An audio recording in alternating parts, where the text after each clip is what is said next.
राधे राधे, जय श्री कृष्णा। वट सावित्री व्रत हिंदू धर्म का एक प्रमुख त्यौहार है। इस व्रत में महिलाएं वट वृक्ष की पूजा करती हैं और वट वृक्ष को जल से सींचती हैं। 2 टोकरी में पूजन सामग्री लेकर वट वृक्ष के नीचे बैठकर वट सावित्री की कथा सुनती हैं। इसके बाद वट वृक्ष को रोली चंदन का टीका लगाकर हाथ में कच्चा सूत लेकर वृक्ष में लपेटते हुए परिक्रमा करके पूजा संपन्न करती हैं। इस व्रत में निराहार और निर्जल रहकर व्रत रखा जाता है। व्रत का समापन अगले दिन सूर्योदय की पहली किरण के साथ ही किया जाता है और व्रत का पारण बरगद को कोपल या बरगद के फल खाकर या एक दिन पहले भिगोए हुए काले चने खाकर ही किया जाता है। वट सावित्री व्रत में वट वृक्ष की पूजा, सत्यवान और सावित्री की पूजा और यमराज की पूजा का विधान है। इस बार साल 2025 में अमावस्या की तिथि 2 दिन रहने के कारण वट सावित्री व्रत रखने को लेकर संदेह बना हुआ है। तो चलिए आपको बताते हैं कि इस बार व्रत कब रहेगा और व्रत का पारण कब किया जाएगा। वट सावित्री व्रत की पूजा के शुभ मुहूर्त कब कब रहेंगे। ज्येष्ठ अमावस्या तिथि प्रारंभ होगी 26 मई दिन सोमवार को दोपहर 12:13 से और अमावस्या तिथि 27 मई मंगलवार की सुबह 8:31 तक रहेगी। सोमवार को पूरा दिन ही अमावस्या की तिथि रहेगी, इसीलिए इस बार पंचांग के अनुसार 26 मई दिन सोमवार को वट सावित्री व्रत रहेगा और अमावस्या का व्रत भी इसी दिन रखा जाएगा। वहीं 27 मई दिन मंगलवार को स्नान और दान की अमावस्या रहेगी।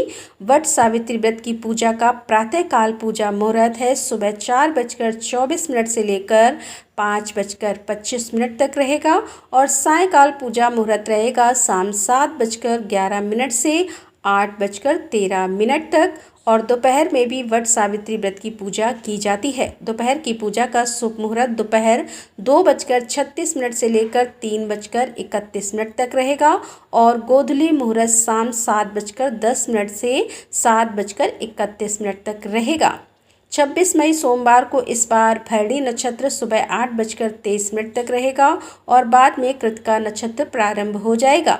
इसके अलावा सुबह 7:02 तक शोभन योग भी रहेगा। व्रत का पारण वाले दिन यानी 27 मई मंगलवार को ब्रह्म मुहूर्त सुबह 4:09 से 4:57 तक रहेगा और सूर्योदय होगा सुबह 5:45 पर और सूर्यास्त होगा शाम 7:02 पर। पौराणिक कथा के अनुसार देवी सावित्री ने मृत्यु के देवता यमराज जी को भ्रमित कर उन्हें अपने पति सत्यवान के प्राणों को लौटाने पर विवश कर दिया था। इसीलिए हर साल सुहागिन महिलाएं अपने पति की दीर्घायु की कामना से वट सावित्री व्रत रखती हैं। वट वृक्ष यानी बरगद के पेड़ में त्रिदेव का वास होता है और वट सावित्री की पूजा वट वृक्ष की पूजा के बिना अधूरी रहती है।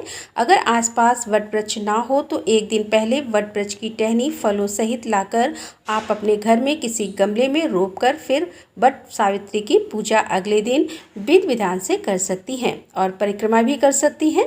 इस व्रत में महिलाओं को भूलकर भी किसी का अपमान नहीं करना चाहिए, तामसिक चीज़ों का सेवन या स्पर्श नहीं करना चाहिए और दान में काले चने का दान करने से मनोकामनाएं पूर्ण होती हैं। अगर आपको जानकारी पसंद आई हो तो वीडियो को लाइक जरूर कीजिएगा। राधे राधे, जय श्री कृष्णा, हर हर महादेव, जय भोलेनाथ की।